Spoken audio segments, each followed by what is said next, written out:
एक इनकलाब था बिहार, दुनिया का पहला गणतंत्र था बिहार, बापू का पहला आंदोलन था बिहार, अखंड भारत की राजधानी था बिहार, मौर्य और महान योद्धाओं का घर था बिहार, बुद्ध का ज्ञान और गुरु गोविंद सिंह का आंगन था बिहार, देश में सबसे आत्मनिर्भर राज्य था बिहार, विक्रमशिला और नालंदा का शिक्षा था बिहार, चावल, जूट, रेशम और चीनी का गढ़ था बिहार, क्योंकि जेपी और लोहिया और राजेंद्र बाबू का सपना था बिहार। फिर नया दौर आया और बदहाल बना बिहार, ना शिक्षा, ना रोजगार, ना आत्मनिर्भर था बिहार, बस पलायन, भूखमरी और गरीबी का नया नाम बना बिहार।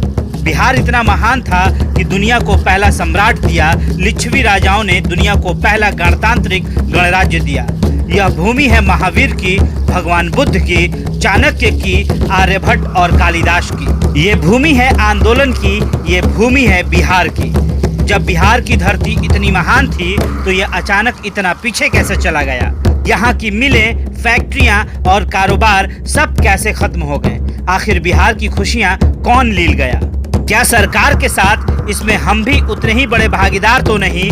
क्योंकि सरकारों ने हमें जात पात और धर्म के नाम पे बांटा और हम बट गए और बिहारियों का गौरव गुम सा हो गया। आज बिहारी अच्छी नौकरी की तलाश में दूसरे राज्यों में भटकते हैं। कौन है इसका जिम्मेदार? बिहार के रेशम को किसकी नजर लग गई? बिहार का डालमिया नगर क्यों बर्बाद हो गया? मुंगेर, भागलपुर, दरभंगा, चंपारण, डुमरांव और नालंदा की संपन्नता कहाँ जमींदोज हो गई? अगर इसे वापस पाना है तो हम बिहारियों को ही सोचना पड़ेगा कि हमसे क्या गलती हुई और हमें क्या सुधार करना पड़ेगा। ये सवाल हर बिहारी के ज़हन में होना चाहिए कि जब इतना संपन्न था बिहार तो इतना बर्बाद कैसे हुआ बिहार? गुजरा वक्त भले न लाया जा सके पर एक बेहतर कल तो लाया ही जा सकता है। वो राजा महाराजाओं की ठाठ भले न लाई जा सके पर नया उद्योग और बेहतर औद्योगिक शहर तो बसाया ही जा सकता है। पर इसके लिए जब तक बिहारी जात पात धर्म से ऊपर उठकर नहीं सोचेंगे तब तक बिहार में न रोजगार आएगा न वो स्वर्णिम युग।